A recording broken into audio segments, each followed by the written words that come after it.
যে সাম্প্ৰদায়িক মন্তব্য কৰা যিসকল ব্যক্তি অসমত যি বিৰাজমান কৰি আছে, যি সাম্প্ৰদায়িক ব্যক্তিয়ে যি বিশেষকৈ সম্প্ৰদায়ৰ লোকে যি 65 লাখ বিঘা মাটি কব্জা কৰি ৰাখিছে, অতি সোনকালে আমি তেওঁলোকক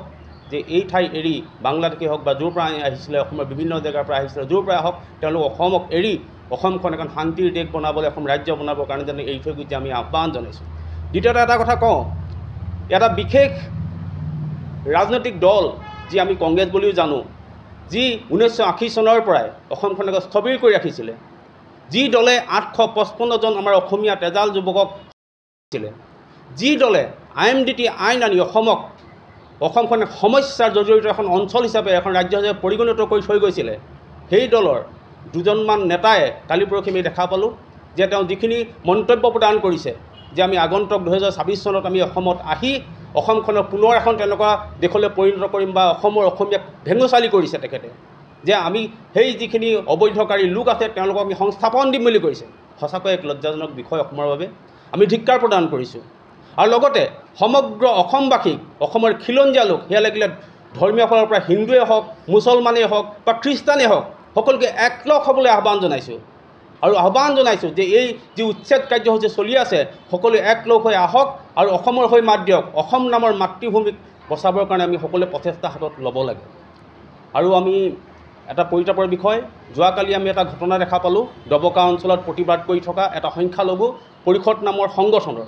সেই সংখ্যালঘু পৰিষদৰ এজন নেতা নাম মুছাবিৰ আলী আহমেদ নামৰ সেই নেতাজনে কৈছে যে অসমখনক তেওঁলোকে অতি সোনকালে বাংলাদেশৰ দৰে সদৃশ এটা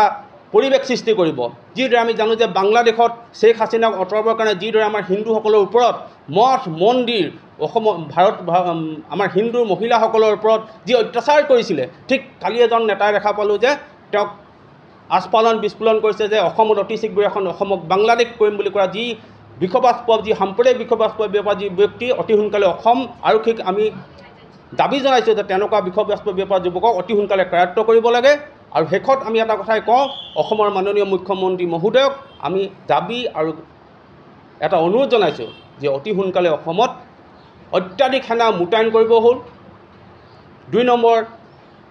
যিমান বেদখল ভূমি আছে, এতিয়াও আমি গম পাওঁ PGR VGR অঞ্চলত প্ৰায় 64 লাখ এপ্ৰক্স ভূমি আছে,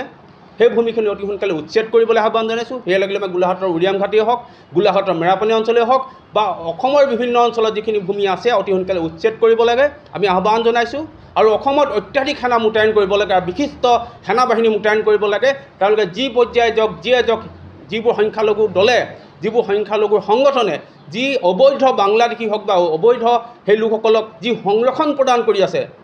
বিভিন্ন আইনৰ দেহতা দি যি সংৰক্ষণ প্ৰদান কৰি আছে, তেওঁলোকক অতি শীঘ্ৰে কৰায়ত্ব কৰিব লাগে। সেয়া লাগিলে সংখ্যালঘু পৰিষদৰ নেতাই হওক, লাগিলে ABMCয়ে হওক বা NAMCয়ে হওক বা যি সংখ্যালঘু পৰিষদৰ নেতা হওক, যিয়ে অসমীয়াৰ লগত নাই, অসমীয়া খিলঞ্জীয়া ৰাইজৰ লগত নাই, তেনেকুৱা নেতাক অতি সোনকালে আমি কৰায়ত্ব কৰিবৰ কাৰণে অসম চৰকাৰৰ লগতে, অসম পুলিচৰ লগতে ভাৰত চৰকাৰ গৃহমন্ত্ৰীকো আমি আহ্বান জনাইছোঁ আপোনালোকৰ যোগেদি।